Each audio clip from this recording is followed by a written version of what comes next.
Acabei de sair de uma live muito legal sobre reeducação alimentar e agora, como nós havíamos prometido, a live de ontem, quinta-feira, que eu ia fazer com o Lázaro sobre finanças pessoais, tivemos algum probleminha, mas hoje vai acontecer, então só estou esperando ele entrar aqui para a gente começar o nosso bate-papo. Já vou botar aqui o comentário e fixar o tema de hoje para que vocês possam já acompanhar. Enquanto isso, já vai chamando mais gente para estar aqui conosco. Chama aí seus amigos. Vamos conversar sobre finanças pessoais. O tema de hoje também promete ser muito, muito bom. Estou aqui chamando o pessoal para estar junto conosco. Dani Lima acabou de entrar. Bem-vinda, Deus abençoe. Só esperando o Lázaro chegar aqui para a gente poder começar a nossa conversa, nosso bate-papo. Então, como eu falei, a live de ontem, que seria sobre finanças pessoais, ela foi mudada para hoje. O Lázaro teve um problema aí no trânsito, ficou preso numa blitz, chegou super tarde, mas então a gente remarcou para hoje a nossa conversa sobre finanças pessoais, providência divina e planejamento humano. Cecília, bem-vinda, boa noite. Dani está chegando. Vai tocando aí no aviãozinho e convidar mais pessoas para estar aqui na live conosco. Só estou esperando o Lázaro chegar para a gente começar. Júlio César acabou de chegar também, bem-vindo, meu irmão. Então, como eu estava aqui falando, a nossa live de ontem, tá aqui, o Lázaro acabou de entrar, sobre finanças pessoais. Nós fizemos aqui uma mudança de ontem para hoje. Vou te dar algumas dicas, ferramentas, testemunho inclusive de como melhorar e aprimorar nossa saúde financeira, né? Lázaro chegou por aí. Boa noite, Lázaro. Oi, Elvis. Eita, aí tá frio, hein? Boa noite, Elvis. Tudo bem? Ô, meu irmão, boa noite. Tá frio por aí? Rapaz, tá gostoso. Nossa, aqui começou uma chuvinha, mas não dá para agasalhar assim não, não chega tanto. Não dá para agasalhar ainda não? Acabei de tomar Não. uma bela de uma sopa aqui que a Lucélia fez aqui. Tá, Ô, rapaz, tá friozinho, tá gostoso. que maravilha, alegria. Lázaro, coisa eu vou falar com você de novo, meu irmão. Depois de ontem, né, eu estava aqui falando com o pessoal dos percalços que aconteceram, mas que hoje o tema de ontem foi migrado e vamos fazer acontecer, conversar muito leve, muito espontâneo, dando algumas dicas e testemunho até de como cuidar, como ter uma saúde financeira, como tratar as finanças pessoais. Elvis, esse é um tema muito bacana para a gente abordar. A gente, na nossa conversa, né, olhando por escopo de tudo aquilo que a gente tinha de possibilidade para conversarmos, realmente tem muito assunto, acho que para a gente partilhar, para a gente. Eu acho que esse assunto especificamente não se fala muito, né, Elvis? Então, Isso. realmente é uma oportunidade para nós, também para os irmãos, partilharmos um pouco dessa realidade que faz parte do dia a dia. Estou convidando algumas pessoas aqui e vou pedir para os irmãos fazerem a mesma coisa. Enviar aí um convitezinho para os irmãos, para as pessoas poderem Perfeito. participar, estarem conosco nesse momento, porque eu acho que o assunto de hoje ele é bem relevante e pode abençoar a vida de todas as pessoas, né, o Elvis? Perfeito, é isso mesmo. Quem já está chegando, já dá o seu feedback, como está chegando para você o áudio, o vídeo. Toca aí também no aviãozinho, convidando mais pessoas, porque esse tema realmente ele é muito importante. Quem já está nos acompanhando ao longo dessas semanas, o Lázaro e eu fizemos uma primeira live, já deve ter 2 ou 3 semanas, e caiu no nosso coração de tocar nessas temáticas que nós percebemos que são, ao mesmo tempo, muito importantes, fundamentais para o nosso crescimento, mas, por outro lado, pouquíssimo trabalhado, pouquíssimo falado. Então, a maneira da gente crescer espiritualmente, também do lado humano, profissional, a gente resolveu fazer quase que uma série de lives toda semana com temáticas nessa linha de gestão, de planejamento, de finanças, negócios, liderança, porque nós somos um todo, né? Agora há pouco eu falava em outro momento com uma querida amiga Gisele, que nós somos um todo, um conjunto. E se esses aspectos não estão em harmonia, o nosso desenvolvimento, inclusive espiritual, ele pode ser prejudicado. Imagina você vai em missão, vai pregar, vai para o grupo de oração, vai coordenar um grupo de oração com sua vida financeira desequilibrada, desordenado, tanto de preocupação que se carrega. E veja que isso aqui estamos longe de falar de uma teologia da prosperidade, é longe disso. Mas é só reconhecendo a importância da saúde financeira na nossa vida conjugal, familiar e, inclusive, espiritual. Na nossa primeira live, nós tratamos sobre desenvolvimento pessoal, espiritual e profissional. E aí nós conversamos sobre dicas de como conseguir conciliar todas essas facetas da vida humana, né, Elvis? Aquela live foi muito boa, deu muito certo, e aí vários empresários, pessoas que a gente conhece, alguns gestores, estavam presentes na nossa live e começaram a nos incentivar dizendo que hoje no mundo católico não se trata desses aspectos aí. E foi o que nos incentivou, o feedback que nós ouvimos, a continuar com o trabalho. Então nós fizemos a nossa segunda live, né, Elvis? Isso, nessa segunda live falamos sobre gestão do tempo. Foi boa demais, top demais, como fala. Foi muito boa. Tratamos aí de vários aspectos dessa questão do gerenciamento do tempo, como ser mais proativo, como conseguir conciliar as tarefas do nosso dia a dia, de modo que o nosso resultado, né, enquanto profissional, enquanto pais de família, enquanto cristãos, fosse um resultado mais proveitoso. E falamos também sobre as perdas de tempo, né? Aquelas coisas que tiram o nosso tempo de produção, os ladrões do tempo. E assim, isso afetam a nossa produtividade. E hoje estamos aqui com essa temática maravilhosa: finanças pessoais. Que foi fruto de uma enquete, né? Justamente. Quem trouxe para nós esse tema justamente foram as pessoas que estão acompanhando esse nosso bate-papo, porque o que nós queremos é isso, é nos desenvolver enquanto cristãos, nos desenvolver enquanto seres humanos, sermos seres humanos melhores. E o dinheiro faz parte de tudo isso, não faz, Elvis? Faz parte total. Eu lembro de uma vez, até alguns anos, fui falar num grupo de oração uma série de formações, não lembro qual estado foi, e um dos temas era a evangelização e a gestão de finanças. Eu achei aquilo super rico, porque nenhum lugar havia me convidado para falar algo nessa linha. Eu sei que o tema aqui é finanças pessoais. Mas olha só, aí eu comecei então com a pergunta: se você tivesse 1 milhão para evangelizar, o que você faria? Né? Se o seu grupo de oração tivesse R$1 milhão para evangelizar. Porque, claro, a gente não pode se iludir que a evangelização também precisa de algum recurso, inclusive financeiro, para fazer acontecer. E aí uma das pessoas lá do encontro falou assim: se eu tivesse 1 milhão, eu fazia uma evangelização ostentação.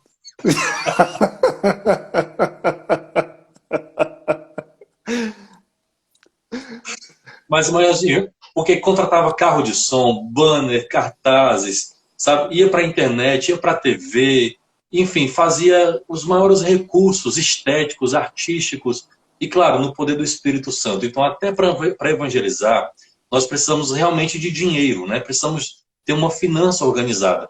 Imagina isso, claro, também para a nossa vida pessoal.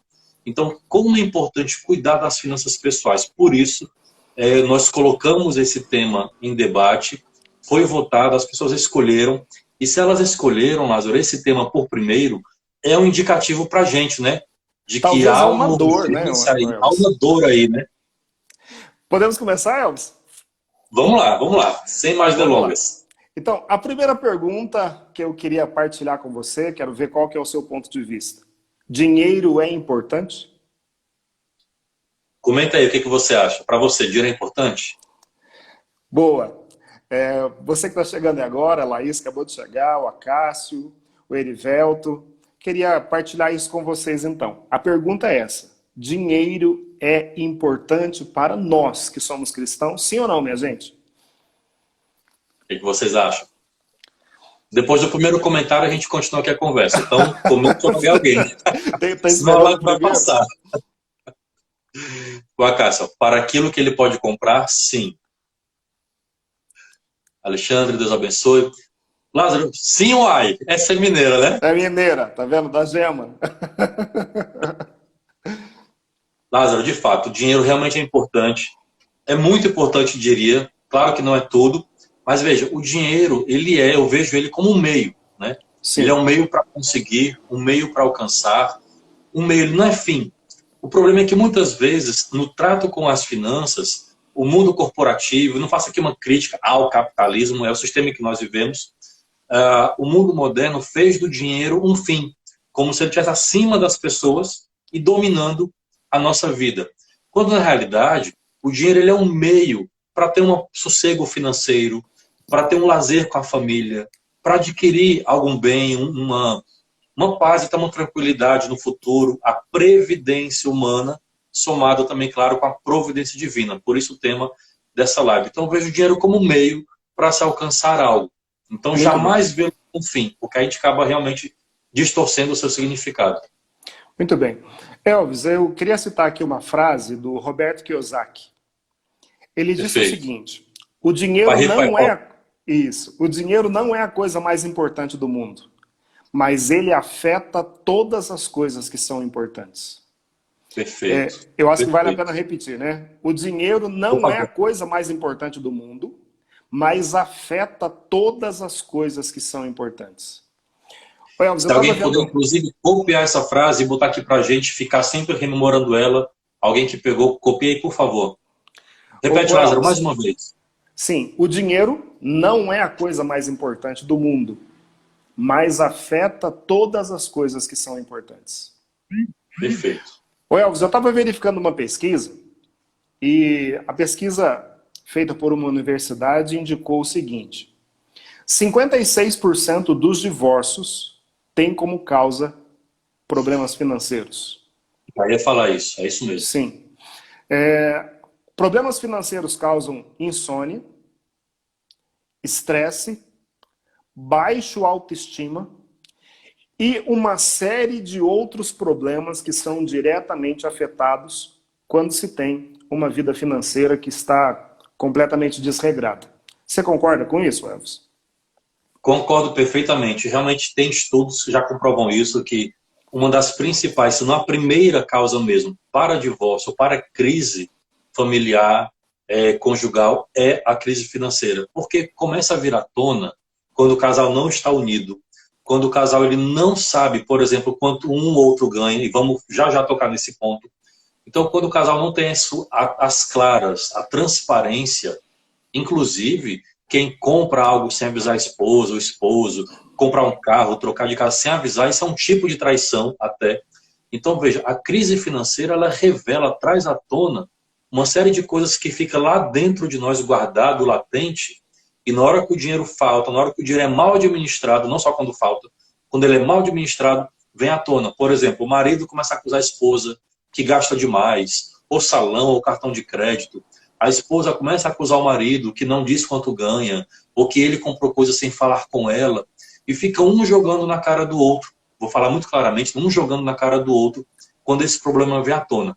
Agora, quando o casal ele tem as finanças umas claras com os outros, o marido sabe quanto a esposa ganha, a esposa sabe quanto o marido ganha, eles decidem em conjunto, na hora que vem a bonança, o crescimento do patrimônio é em conjunto, as escolhas são feitas em conjunto, mas também na hora das adversidades, esse jogar na cara do outro não acontece, porque as decisões, boas ou ruins, foram feitas em Foram conjunto. tomadas juntos. Isso mesmo. E eles vão passar por aquilo juntos. Muito bem. Ô, Elvis, eu queria trazer aqui 3 versículos bíblicos sobre o dinheiro. Posso? Perfeito. Inclusive, é importante dizer que na Sagrada Escritura são muitos versículos bíblicos que tratam exclusivamente sobre o dinheiro. Mas eu queria citar aqui 3 para vocês. O primeiro deles está em Mateus, no capítulo número 6, no versículo número 21. Porque onde está o teu tesouro, lá também está o teu coração. Então, esse é o primeiro versículo. O segundo versículo que eu queria partilhar com vocês aqui está na 1 de Timóteo, no capítulo 6, no versículo número 10. 1 de Timóteo 6, versículo 10. Porque a raiz de todos os males é o amor ao dinheiro. Perfeito. Acossados pela cobiça, alguns se desviaram da fé e se entregaram em muitas aflições. Elvis, A Bíblia não diz que o problema do mundo é o dinheiro. É o dinheiro, isso mesmo. A Bíblia diz que o problema é o amor ao dinheiro. É muito claro isso para nós, olha lá. Porque a O Deus raiz de mamon. todos os males é o amor ao dinheiro. Então, minha gente, o problema aqui não é o dinheiro em si, mas o problema está relacionado com o amor, onde nós depositamos o nosso coração. E a tradição, e a tradução desse amor que se fala é um amor deturpado, né? Não é um amor ágape, um amor abnegado, mas o amor apego. Não, a raiz do mal, de fato, não é o dinheiro. Ter dinheiro não é problema. Ser rico não é problema, não é pecado. Mas o amor ao dinheiro, para além do amor de Deus, aí ele vira ídolo. Ou seja, o que é um ídolo? Tudo aquilo que eu coloco no lugar de Deus. O dinheiro aí deixou de ser meio e passou a virar fim. Portanto, virou ídolo, ocupou o lugar de Deus. Muito bem.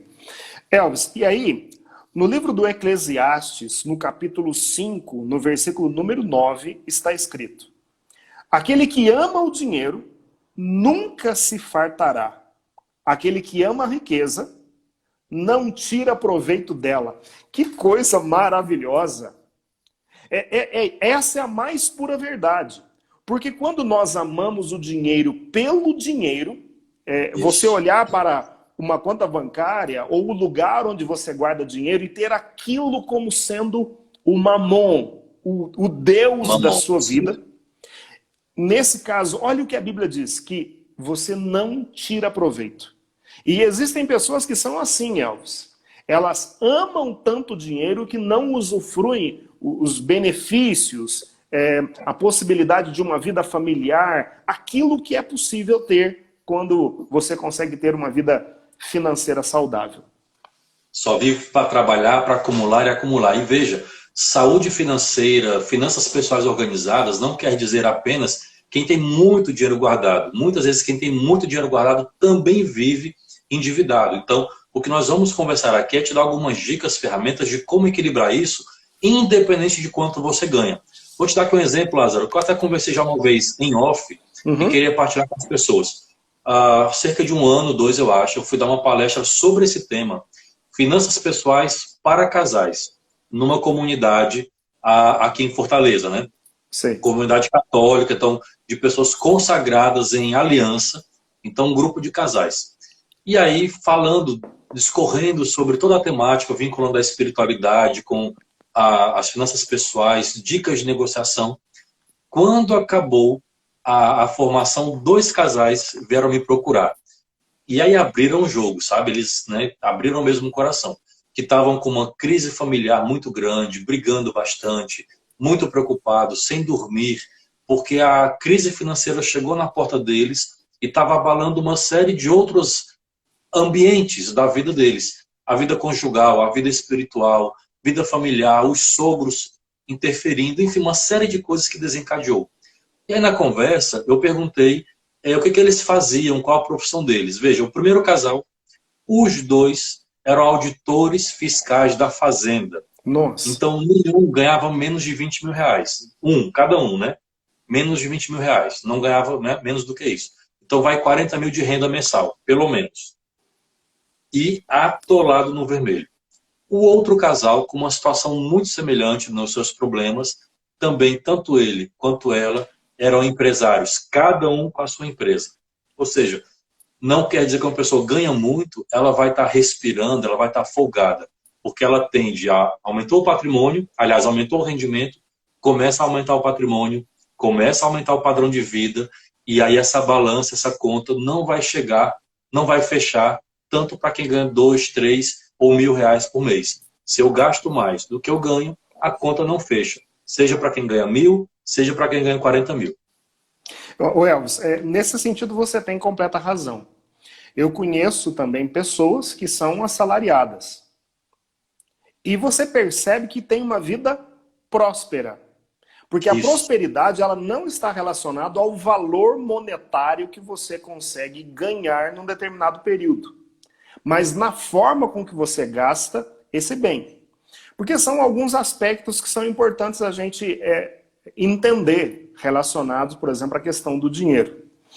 Você pode, como esse casal que você acaba de citar, que tinha uma renda alta, mas também Uhum. que tinha, por causa até do padrão de vida, talvez, você que conhece um pouco mais a fundo a história, que estavam atolados nessas dívidas. Então, era um casal que conseguia oferir uma boa renda, mas, no entanto, não eram prósperos. Então, Exatamente. não está relacionado uma coisa com a outra.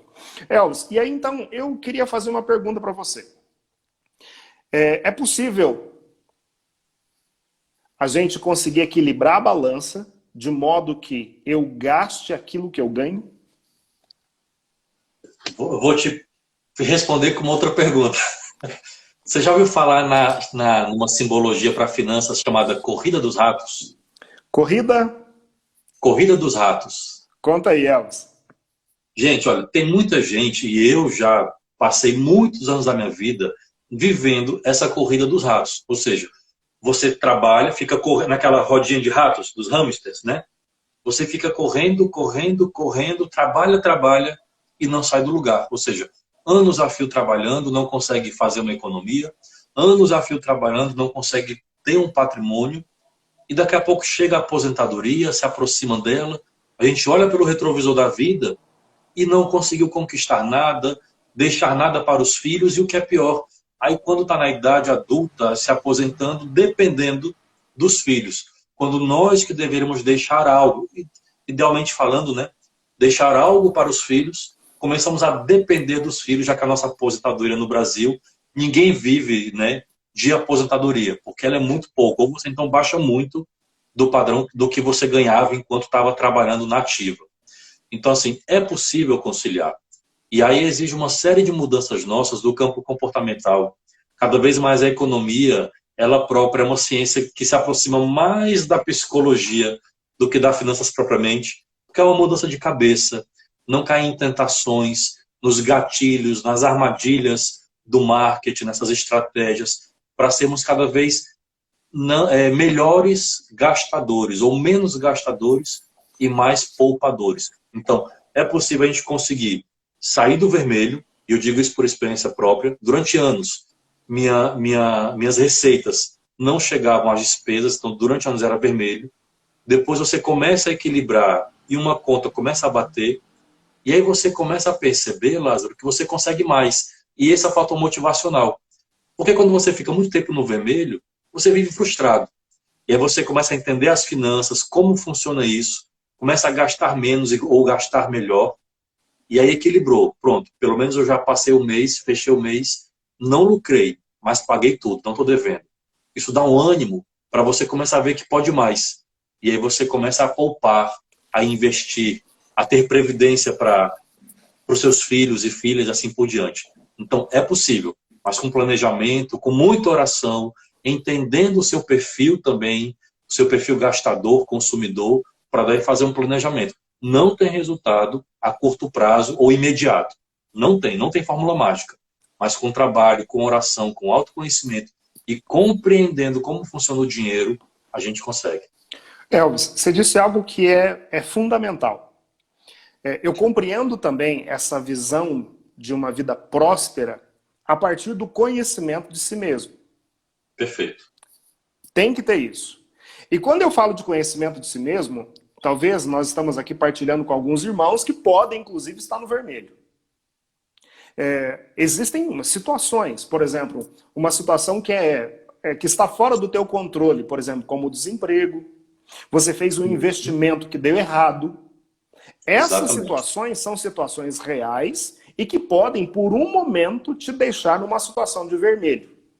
Mas aqui eu queria tratar, dentro desse contexto do conhecimento de si mesmo, 3 aspectos que são muito importantes.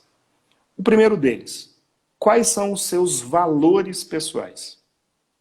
Ótimo. Então, valores. O segundo, quais são as suas prioridades?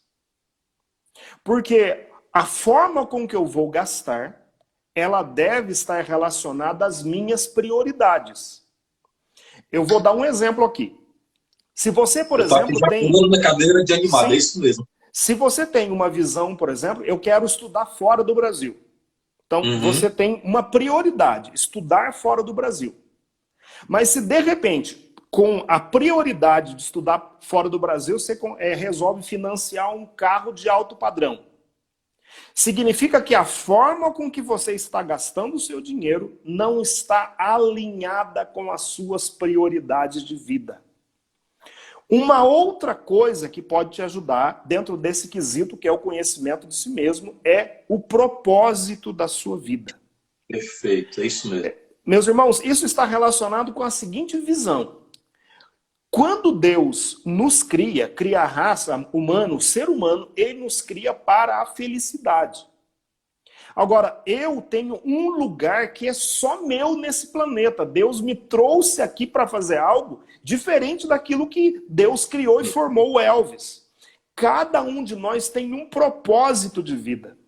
Então, quando eu encontro o meu lugar e alinho a minha forma de gastar com o meu propósito de vida, isso a gente chama de conhecimento de si mesmo, e isso vai me ajudar a gastar adequadamente o meu recurso financeiro. Você concorda com isso, Elvis? Lázaro, eu não poderia falar melhor, sabe? Tudo passa pelo autoconhecimento. Quem chegou aqui na live, talvez imaginasse, vamos falar apenas estritamente de algo técnico. Mas a economia, como eu falei, está cada vez mais próximo do âmbito psicológico e nós, que somos homens de Deus, também do espiritual, porque envolve as seduções. Veja, na live passada, nós falamos sobre tempo e os ladrões do tempo. Também nós temos os ladrões do nosso propósito financeiro. A gente tem uma ideia de viajar, de estudar, de trabalhar, de morar fora, construir um patrimônio, comprar casa, apartamento, mas no meio do caminho, entre o ponto atual e o ponto onde eu quero chegar, tem um tanto de coisa que acontece que acabam me roubando do meu propósito. Você falou muito bem. Então eu posso começar a cair no auto-engano. Está muito longe de comprar o carro. Então eu posso gastar e comprar aquela pizza, sei lá, estou falando aqui uma besteirinha. Mas cada dia uma pizza, ou cada dia um passeio, um lazer, um cinema, um teatro, e vou me enganando dizendo, eu trabalho tanto, eu mereço. Eu faço tanto, eu mereço. Eu vou me dar esse pequeno luxo, esse pequeno prazer. E aí, ninguém está mandando você ter uma vida espartana, né? Também não chega a tanto, né? Mas você vai se dando tanto prazer e se auto-enganando que merece, que vai se permitindo, que o seu propósito fica cada vez mais longe. E é o que acontece entre o hoje que eu me decidi e aonde eu quero chegar, eu vou me frustrando, porque eu nunca vou alcançando. Porque no hoje, no meu dia de hoje, eu não vou fazendo a ascese, a autorrenúncia, as abnegações que eu preciso para chegar onde eu quero. E é o que acontece, eu vivo no vermelho. Leila chegou aqui agora, bem-vinda, estava esperando você. Ela não pôde vir na live de ontem, né, que providencialmente não aconteceu, ela está aqui. Então veja, a gente acaba não alcançando e o que acontece? Frustra. Isso não é para mim, eu não consigo, nunca vou ser ninguém, eu nunca vou estudar, é caro mesmo, nunca vou chegar lá. E eu vou frustrando. E quanto mais no vermelho eu fico, Lázaro, eu digo que a gente para de sonhar. Sabe? É verdade. Por isso que falar de finanças pessoais é importante. Porque quando a gente começa a equilibrar as finanças, começa a ver que pode poupar, que pode investir, que pode fazer o dinheiro trabalhar para a gente, você recupera uma coisa que o grande devedor parou há muito tempo, parou de sonhar, né? Fazer planos, projetos, vou viajar com a minha família, coisa tão elementar, sabe? Sair uma noite, final de semana com a minha família, passear com a minha família, viajar. Então, quando a gente equilibra as contas, a gente resgata algo muito importante, que é poder sonhar de novo. Muito bem. Você falou, Elvis, isso é muito profundo. Agora, nós, Elvis, estamos vivendo numa sociedade, num mundo que é consumista. Exatamente. E a maior parte das pessoas que a gente tem a possibilidade de conversar, porque esse é um assunto muito delicado, e não são todas as pessoas que conseguem uma abertura de coração para contar para a gente quais são as raízes dos problemas, e aí vive uma vida mascarada. E às vezes, então, a vida profissional, espiritual, a vida familiar, ela está abalada por causa de questões financeiras, mas que não tem a coragem, muitas vezes, de partilhar de forma sincera com a gente. Eu vou dar aqui alguns exemplos. Se o nosso mundo é um mundo consumista, existem técnicas de propaganda e de marketing que querem nos levar a gastar cada vez mais o dinheiro. Você quer ver? Você vai no supermercado. Você entrou no supermercado para comprar um pacote de feijão. Em qual gôndola que está o pacote de feijão? Na entrada Exato. ou lá no Tudo fundo ali do é calculado. supermercado? Ela está no fundo do supermercado para que você, quando entra, passe e os teus olhos vão ver tudo. Inclusive, existem formas de dispor as coisas nas gôndolas, por exemplo, doces, coisas que agradam crianças estão na altura do olhar da criança. Então, há uma estratégia por trás de tudo. Há, por exemplo, dentro desse mundo que é consumista, uma visão de que, por exemplo, aquela determinada marca de roupa vai te trazer um status pessoal. E aí você luta para conquistar aquela marca de roupa para ser reconhecido ou para fazer parte daquele grupo. Só que às vezes aquela marca de roupa, ela é, vamos falar sério, Elvis, camisa de 500, 600 reais. Então, a forma com que a pessoa gasta o seu dinheiro, ela mostra a espiritualidade que essa pessoa tem. Perfeito, perfeito. Não poderia falar melhor. Agora há pouco a gente falava de hábitos alimentares, tá gaguejei, com outra live, né? Que o modo como comemos revela muito a nossa espiritualidade. Ansiedade, glutonice e por aí vai. Mas também o modo como a gente gasta revela muito a nossa espiritualidade. Como se eu dependesse de um carro, de uma roupa, de um bem, para poder ser melhor, quando na realidade aquilo que eu sou, o meu valor, a minha dignidade, está em mim mesmo. Ou seja, o ser humano, por ser humano, tem dignidade de filho de Deus. Então você tocou num ponto crucial. Se nós entendemos que temos uma dignidade de filho de Deus, pura e simplesmente por assim sermos, nós vemos que não dependemos de coisas para sermos quem somos. E aí o nosso trato com a matéria, com os bens, com o dinheiro, vai ser totalmente outro. Porque eu vejo que aquilo não me faz melhor se eu tiver ou não. O princípio paulino, né? Que vive na fartura, na abundância, ou na falta, né? Agora Perfeito. Tem gente que vive sempre na fartura, né? Farta tudo, farta arroz, tudo. E aqui, algumas dicas que são importantes para nós. Por exemplo, você sabe que quando você vai ao supermercado com fome, você vai comprar mais do que você costuma rotineiramente. Então, algumas dicas. Nunca vá ao supermercado com fome. Há uma tendência, por exemplo, dentro desse mundo capitalista, de que essa questão de você se dar ao luxo, eu mereço esse presente. Você está por exemplo, aconteceu alguma coisa que te frustrou, você está deprimido em determinado dia. Aí você sai para visitar uma loja, o que acaba acontecendo? Acaba acontecendo um consolo, né? Isso, aquela compra que a gente chama de compra emocional. Então, é fundamental, antes de qualquer coisa, para evitarmos o gasto inoportuno, perguntar se de fato, você tem necessidade daquilo naquele dia. Porque, minha gente, hoje o que mais acontece, eu dou treinamento para vendedores, Elvis. Então, uma das coisas que a gente mais trata é como fazer a venda emocional. E aqui eu estou fazendo o inverso. Eu estou ensinando os irmãos a economizar e sair da venda emocional. A Laís falou aqui massa, ela botou assim, eu mereço a loja toda. Uma outra coisa que é fundamental, Elvis. Você sabe que as pessoas que têm cartão de crédito, elas gastam 30% a mais do que quem não tem cartão, né? Nós não temos, Lázaro, educação financeira. Isso é uma pena para o nosso país, a nossa cultura. Não fomos educados para ter uma cultura e educação financeira. Nem para lidar com dinheiro, com banco, com investimentos. E talvez o maior ladrão, o maior vilão das nossas contas, finanças pessoais, é o cartão de crédito. O nosso juro no Brasil é dos mais altos do mundo. Se você entrar no rotativo, que é aquele que você... eu pago só o mínimo. Você está escravo do banco. E veja, é isso que o banco quer. O banco não quer o bom pagador. O banco quer aquele que vai dever a ele sempre. Então, a primeira coisa que eu fiz, aqui é meu testemunho pessoal, né? A primeira coisa que eu fiz para o começo da independência financeira, o começo da educação financeira, foi cortar cartão de crédito negociar a dívida com juros justos, tá? Aqui fica uma dica também, já entrando em outro ponto. Não tem dívida negociável, não existe. Uma hora vai chegar uma proposta, porque cartão de crédito é realmente talvez o dos piores vilões. Ô Elvis, aqui eu tô com uma calculadora financeira aqui na minha mão. Então, Mas olha você é só. contador, você domina isso aí muito bem.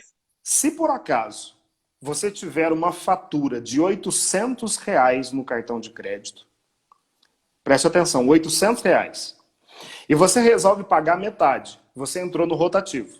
Então você vai pagar R$ 400. O que vai acontecer? Você vai pagar 12%, pelo menos. É de 12 a 15, é variável, né? Mas vamos pensar que seja 12%. Então, se você fizer uma conta, os 12% ele incide sobre os 800 e não sobre os 400. Então, 800 vezes 12, você vai pagar 96% de juros. Além disso, você vai pagar, tem o juro por atraso, que é de 2%, os juros de mora, que é de 1%. A próxima fatura que você vai pagar, ao invés de ser no valor de 400, vai ser no valor de R$ 520. Então, qual é o segredo aqui? Se você tem cartão de crédito e precisa utilizá-lo, pague a fatura integral. O ideal é que a gente tente usar o menos possível por causa da exorbitância dos juros, que podem chegar até 300% no ano. Então, os irmãos que por acaso ou entraram no juro do cheque especial ou entraram nos juros do cartão de crédito, o segredo é fazer o que o Elvis acaba de dizer. Uma negociação adequada para que você consiga, pelo menos, equilibrar as contas.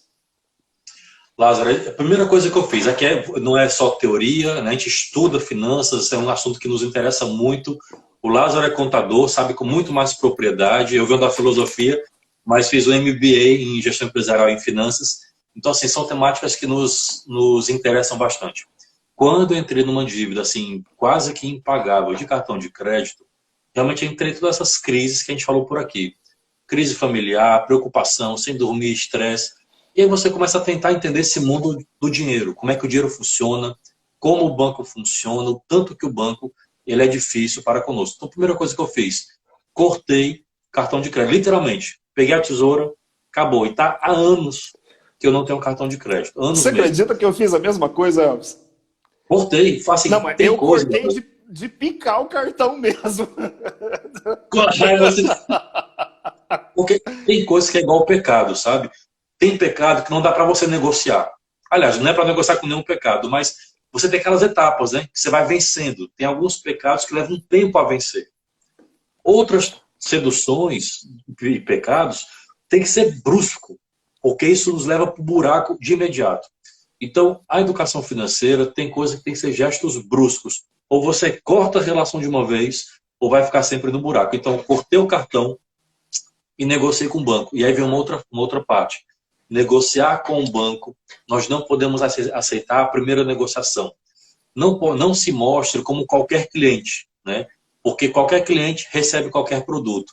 Ok, você me deu essa negociação. Que outras opções eu tenho? Ai, senhor, eu vou estar passando, né? Então passe para o seu gerente. Ah, só tenho essa. Então me ligue amanhã. Amanhã, amanhã. Ninguém que está defendendo que você dê uma moratória, né? Que pregue Não é calote. inadimplência, Mas não é inadimplência. não é inadimplência. Mas não aceite a primeira negociação. Eu tenho tanto para pagar e quitar o cartão. Ah, senhor, não posso. É o que eu tenho. E vai chegar um momento em que eles vão te dar uma contraproposta que vai ser mais alinhada e mais justa para você pagar. Então, não aceite a primeira negociação, corte o cartão de crédito, negocie numa parcela que se acomode ao seu orçamento e vislumbre na frente um planejamento que em tanto tempo você vai quitar, porque senão você vai ficar refém eternamente do banco e do cartão de crédito. Muito bem. Elvis, você já teve... Então, você estava contando aí dessa situação de estar no vermelho. Eu me lembro de uma fase no início do meu casamento onde eu tinha tantas dívidas que eu olhava para aquelas contas assim, rapaz, eu cheguei a chorar com dívidas na mão. Você chegou a fazer isso já ou não? Ah, é demais. Ô Elvis, Já enfrentei desemprego, enfim, é duro. dentro desse contexto, por exemplo, de você olhar para a situação, não ter como pagar, como é que entra a providência divina nesse aspecto? Mas você chegou num ponto, Lázaro, meu irmão, nós somos aqui pessoas de fé, pessoas de Deus, que buscamos ao Senhor. Então, como vincular essas duas realidades? Eu já enfrentei um desemprego de meses, né? Aquela crise do dólar, todo mundo deve lembrar, 2008, assim, abalou muita gente. Eu trabalhava numa empresa que era exportadora. Ela nem queria saber negócio com o Brasil, só vendia para a Europa, Estados Unidos, Japão, enfim. E ela, assim, faturava, sei lá, 60 milhões por ano, baixou para 20, com a crise do dólar. Começamos a fazer o mercado interno, não deu certo. Ou seja, abrimos o mercado no Brasil, não deu certo. O que aconteceu? Todo mundo foi demitido, e eu também nessa leva. Fiquei meses desempregado, só minha esposa trabalhando, e aí as contas não param de chegar. Como você falou, é de chorar. Mas aí, onde é que entra a divina providência? Primeiro, nos dando serenidade para poder pensar bem, não tomar decisões precipitadas, sabe? Tentar enxergar luz ali para a saída. E aí você começa a pensar, eu não tenho nada, eu tenho aqui um seguro, eu estou sem um horizonte favorável, mas o que eu posso fazer para sair disso? Então, primeiro ponto, começar a orar, pedir discernimento a Deus, inteligência espiritual, inteligência financeira. E aí você começa a tratar, por exemplo, com o gerente. Qual é a visão que me, assim, o grande clique que me deu? Cara, ele é uma pessoa, né? Então eu vou tratar aqui de irmão para irmão, vou dizer, eu vou vê-lo como irmão. Eu vou abrir, explicar a situação, o que eu posso negociar. Então não tem dívida inegociável. Então o primeiro clique que eu vi como providência de Deus foi essa: ir atrás e conversar com as pessoas. Segundo, crer que Deus não nos abandona. Então eu tenho alguma coisa, alguma gordura que eu posso queimar, eu tenho algum talento que eu posso monetizar, se é cozinhar, se é vender produtos, se é ter uma outra renda, entende? Então está muito vinculado a providência divina com a previdência humana. Não é esperar o dinheiro cair do céu, mas Deus vai dando inteligência e saídas para a gente poder ver soluções, apesar do vermelho que está ali diante de nós. O que pode estar acontecendo, por exemplo, com a vida de algum dos irmãos que estão aqui partilhando Sim. conosco, né? Nós podemos ter irmãos aqui que estão numa situação de vermelho. Quando você está no meio do furacão, uma das coisas que vai acontecer é que a situação do vermelho, ela obscurece a nossa capacidade de raciocínio. Perfeito, isso mesmo. E ao obscurecer a capacidade de raciocínio, a gente entra na situação de desespero e não consegue ver saída. E tem muitas pessoas... Quando nessa hora o que mais precisa é pensar bem, né? Justamente. Elvis, eu conheço, por exemplo, famílias que perderam entes queridos no momento de desespero por causa de dívidas. A partir desse aspecto é que a palavra de Deus vai dizer para nós em Mateus 6, no versículo número 30. Se Deus veste assim a ervas dos campos, que hoje cresce e amanhã será lançada ao fogo, quanto mais a vós, homens de pouca fé. Não vos aflijais e nem digais que comeremos, que beberemos, com que nos vestiremos. São os pagãos que se preocupam com tudo isso. Ora, se o vosso Pai Celeste sabe que necessitais de tudo isso, buscai em primeiro lugar o reino de Deus e a sua justiça, e todas essas coisas vos serão dadas em acréscimo. A confiança na providência nos leva a essa atitude de entrega. Perfeito. E a compreensão de que nos momentos mais difíceis da tua vida, da minha vida, nós não estamos sozinhos. A esperança para o cristão, por causa disso. Nós acreditamos, meus irmãos e minhas irmãs, nós acreditamos que o Emanuel, ele caminha junto conosco. Então, não importa qual é a tua situação, é crise. Todas as dívidas podem ser negociadas. Exatamente. Em algum não momento, tem dívida inegociável. Em algum momento, o que pode acontecer é que você vai ouvir coisas que você não gostaria de ouvir, né? Mas como cristão, como homens que têm palavra, que têm responsabilidade, a satisfação para aquela pessoa para a qual nós devemos, isso mostra a nossa responsabilidade. E aqui a palavra... Eu fiz muito isso, Lázaro. Eu fiz muito isso. Eu ligava quando eu tinha algum dinheiro, né, dívida alta, mas eu tinha algum ali para negociar, o banco irredutível. Olha, moça, o moço, eu estou ligando para pagar. Quem é que faz isso hoje, entendeu? veja a minha relação com você, estou ligando para pagar, o que, que você pode fazer? Então eu como que jogava para ele a responsabilidade de me dar um atendimento diferenciado. Porque quando esse pessoal vai atender a gente, eles fazem um atendimento padrão. Sim. Quando você buga a cabeça deles, eles, né, você busca outra solução. Né? Porque quando você liga, ele tem uma tabelinha lá, essa opção. Sim. Quando você sai fora da caixa e pede algo que não está no roteiro, ele vai ter que buscar alguém de cima. E aí você começa a ter um atendimento diferenciado. Olha, eu estou ligando para pagar. Isso eu não posso, mas eu não quero ser inadimplente. Eu quero manter minha relação com você. O que, é que você tem para mim? Jogou para ele o problema. É igual quando a gente vai no banco, sabe? Você está devendo ou tem um consórcio e vai refinanciar.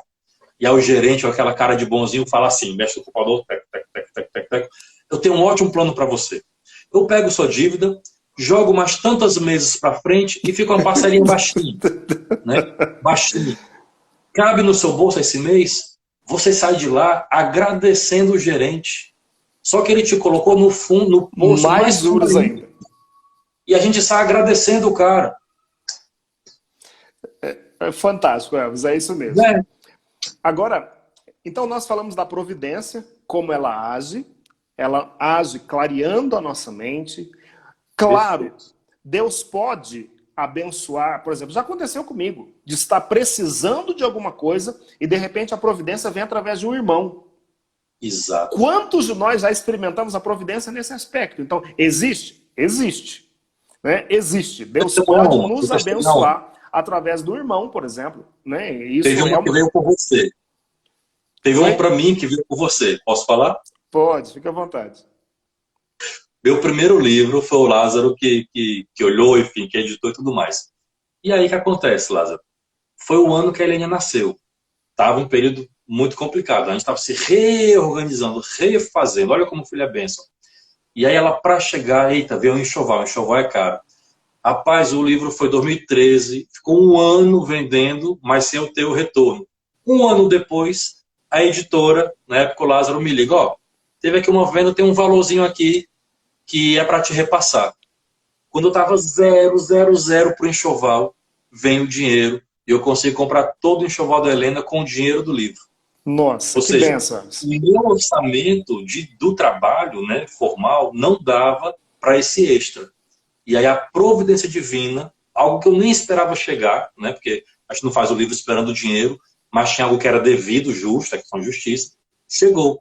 E com esse valor, a providência divina, eu comprei todo o enxoval da minha pequena. Fantástico. Ô Elvis, e aí entra um aspecto que é também fundamental a respeito da providência, que é o planejamento. Então, a partir desse aspecto, o que é preciso? Você está no vermelho. Então, a primeira coisa que é preciso fazer, levantar tudo o que você deve. Perfeito. Algumas pessoas não conseguem fazer isso porque tem medo do resultado que vai oferir. Não encarar o problema. Isso, a gente vai empurrando o problema. Mas você já colocou no papel tudo o que você deve? Por quê? Porque olha só o que vai dizer para nós o Evangelho de São Lucas, no capítulo 14, no versículo 28. Quem de vós, querendo fazer uma construção, antes não se senta para calcular os gastos que são necessários, a fim de ver se tem como acabá-la? Isso é palavra de Deus para nós, é orientação divina de como fazer a gestão correta dos nossos recursos. Vamos pensar aqui que tem alguém que está devendo muito.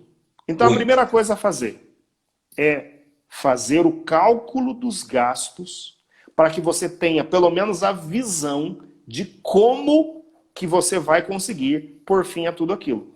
E aí entra em alguns aspectos, por exemplo, a nossa vida, por ser uma vida consumista, a gente tem muitas coisas que, por exemplo, que você podia arriscar do teu orçamento.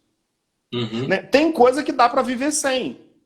Então, elencar os gastos que realmente são prioridades vai nos ajudar, talvez, a equilibrar nossas contas. Então, plano financeiro pessoal.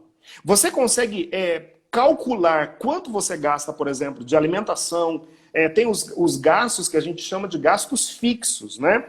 Água, E luz, energia elétrica, aluguel, a internet, o telefone celular. Esses gastos são fixos. Agora, tem os gastos que não são, que são gastos esporádicos. Você consegue monitorar tudo isso? Quanto que você gasta com roupa, quanto que você gasta, por exemplo, com lazer. Então, é fundamental termos isso na ponta do lápis. perfeitamente. O meu processo de equilíbrio financeiro, de saúde financeira, e quando eu falo saúde financeira, não quer dizer que está sobrando dinheiro, todo mundo está rico, né? Mas é você poder dormir no fim do mês sabendo que não está devendo nada, ninguém, e ainda está conseguindo fazer uma projeção para o futuro. Por exemplo, hoje eu consigo pagar uma previdência para minha filha, para que lá no futuro ela não passe por aperto que eu já passei, né? A educação financeira vem de pequeno. E um dos primeiros passos para isso, você falou muito bem, é fazer uma planilha. É colocar no papel exatamente quanto você ganha e quanto você gasta, quanto você deve. Por isso é muito importante quem é casado, o casal saber quanto o outro ganha. Porque aí você consegue pensar em conjunto. Então a minha receita é o meu salário mais o da minha esposa. Então ganhamos tanto. A nossa dívida, a nossa despesa é tanto, em conjunto. Porque senão fica, o marido paga isso, a esposa paga aquilo. Aí ninguém sabe quanto ganha e não cresce o patrimônio, não sai da dívida. Isso é comprovadamente. Crescimento de patrimônio familiar, o casal tem que estar junto e alinhado em saber quanto ganha e pensar, isso é o que a gente ganha, isso é o que a gente gasta, e crescer junto. Senão, você paga a luz, eu pago o condomínio, e ninguém sabe quanto ganha, você está caminhando às cegas. Então a gente colocou na planilha. Oi. Você disse algo que para mim é fundamental. Se você é casado, não existe mais o eu. Exatamente. Você fez uma opção pelo nós. Nossa. E tem muitas famílias que fazem justamente isso que você tem. Vamos pegar, por exemplo, olha, energia elétrica você paga, a água você paga, dividem as despesas, mas um e outro não sabem quanto ganham. Não coloca tudo em comum. Não sabe. Então, eu penso que para o bom relacionamento conjugal, é preciso ser claro nesse sentido. Vou te dar um exemplo aqui. Tudo que eu ganho vai em cima da mesa. A minha esposa sabe exatamente quanto eu ganho. Não tem nada oculto. Exatamente. Né? Quando não há nada oculto e você fez o levantamento das despesas, então olha só, vamos supor aí que juntos você ganhe R$2.000. As despesas familiares entre energia elétrica, água, luz, supermercados, despesas com lazer, vai ficar ali, por exemplo, em R$1.200. Então, quanto sobrou para nós? Sobrou R$800. Esses 800, o que nós vamos fazer? Não é eu. Perfeito. Nós. A visão que você tem essa planilha, a visão que você tem a esse respeito é essa mesmo? é essa mesmo, é perfeito, porque é sempre o nós. Se fizemos decisões erradas, escolhas, gastos, fomos nós que erramos. Se acertamos, nós que acertamos. E vamos sair disso juntos. Então, o primeiro passo foi isso mesmo, colocar numa planilha muito simples, ou no papel até, quanto eu devo. Dá aquele susto inicial, mas é preciso encarar esse monstro. Depois que você tem esse susto, você pensa, bom, estou devendo tanto, eu ganho tanto. Em quanto tempo eu consigo sair disso? Para sair disso é que eu tenho que fazer. Aí você tocou no ponto. Eu começo a ver o que eu posso cortar. Tem coisa que a gente pensava que não viveria sem. Quando eu ponho no papel, eu vejo que eu posso tirar isso, tirar aquilo. Isso aqui eu não posso tirar agora, posso tirar depois. Isso não dá para sair de jeito nenhum. Você começa a pensar e vai readequando o seu orçamento. Quem viajava todo ano para o exterior, só viaja para o Brasil. Quem viajava só para o Brasil, vai só para o interior, né? Quem é para restaurante caro, baixa o restaurante, vai para o da esquina. Então, não é você cortar de vez um ou outro pequeno lazer ou luxo que você se permite, mas é não ter sempre esses luxos e readequar. O problema é que as pessoas vivem muito de imagem, né? E aí não quero largar a mão disso. Todo mundo tem que se readequar. E aí, na hora que eu tenho um ganho de capital, aumento o meu rendimento, aumento o meu salário, a tendência é querer aumentar meu padrão de vida. Justamente. Se eu conseguir aumentar o rendimento e manter o padrão de vida, eu vou ter muito mais folga. Então vem muito daqui, sabe? Do coração, do psicológico, de não ceder a essas seduções do consumismo, né? Do mundo capitalista, né? Bom, então são alguns aspectos importantes que eu vejo. Primeiro, com relação a recursos financeiros. Ganhar poupar, Poupar, perfeito. investir, saber gastar Saber gastar, fundamental. e também doar. Ótimo. A Doar. palavra de Deus, ela diz isso, né, Elvis? Olha só o que vai dizer a palavra de Deus na 2ª de Coríntios, lá no capítulo número 10, capítulo 9, versículo 8. Poderoso é Deus para acumular-vos com toda espécie de benefícios, para que, tendo sempre em todas as coisas o necessário, vos sobre ainda para toda espécie de boas obras. É fantástico esse texto bíblico. Então, poderoso é Deus para vos acumular com toda espécie de benefícios, para que, tendo sempre em todas as coisas, olha só o que diz a palavra de Deus, o necessário, vos sobre ainda muito para todas as espécies de boas obras. Você pode ler até o versículo número 11 da 2ª de Coríntios, no capítulo 9, porque esse texto é maravilhoso e vai nos ajudar a ter essa consciência financeira. Então, os verbos importantes: ganhar, poupar, investir, saber gastar e doar. Eu acho que isso resume tudo, sabe? A gente pensava, né, eu pensei isso durante muito tempo, não tenho nem para mim, vou dar para os outros. E hoje, com essa cabeça de poupando mais, gastando com mais inteligência, sabendo se divertir mais modestamente, uma pipoca no sofá, vendo um filme com a família, é fantástico. No dia que sobra um pouquinho, você sai. Mas quando não sai, não se guarde do lazer com a família. Pipoca no sofá, vendo Netflix ou TV aberta, é ótimo, porque você está com os seus. E saber doar, saber dar-se, né? Isso é fundamental. Então a gente pensava, não tem nem para mim, vou dar para o outro. Mas a experiência da caridade, do dízimo, da doação é incrível. Não falta para aquilo que lhe é necessário. Da liberalidade. Liberalidade. Quantos minutos nós temos? Quantos minutos nós temos? 2 minutos. Para pensar. Então não vai dar tempo da gente nem entrar no dízimo, Elvis. Já fica então a próxima live. Eu queria falar sobre dízimo, educação financeira para os filhos. Tem tema ainda para a gente conversar.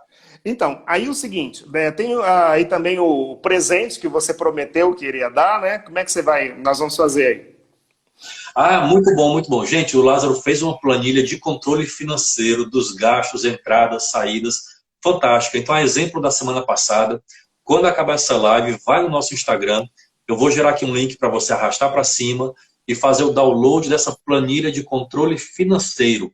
Ela vai te ajudar muito no seu controle de gastos, visualizar quanto você pode poupar e gastar. Então vai te ajudar muito esse planejamento financeiro. Elvis, a gente ainda podia falar de muita coisa, né? Como você disse aí, educação financeira dos filhos, como identificar se você tem talento que possa ser monetizado, são muitas coisas que ainda daria para a gente partilhar. Para a próxima live, a gente mantém o tema, a gente volta com um pouco mais de detalhe em tudo isso que a gente falou. Eu queria que você deixasse a sua opinião para nós aí. Tem algum tema que vocês querem sugerir para a próxima live? Por favor, é a hora de você nos ajudar. São vocês que estão pautando nossa conversa aqui. Se quiser que a gente continue, a gente já continua. Depende de vocês. Comenta aí. Beleza. Cília, Leila, já estão achando que sim. César, é isso aí. Estão sugerindo também, Lázaro, a Laís mantém um grupo no Telegram. Pode ser uma boa também, né? É uma boa. Quem sabe a gente pode fazer isso sim. Quer fazer um tipo de mentoria, consultoria mais frequente também, né? Com um pouco mais aprofundada, né? João Paulo também segue e aprofunda. Então, acho que pode ser. Próxima live, então, acho que pode bater o martelo, seguir nesse tema. O que você acha? Ótimo. E assim, eu queria também até partilhar um pouco, você partilhou aí de como você saiu dessa situação.